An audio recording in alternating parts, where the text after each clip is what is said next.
What is the features of library automation?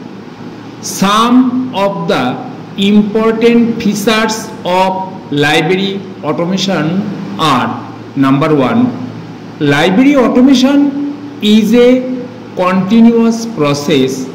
One should not think that library automation is over if one's computers are introduced.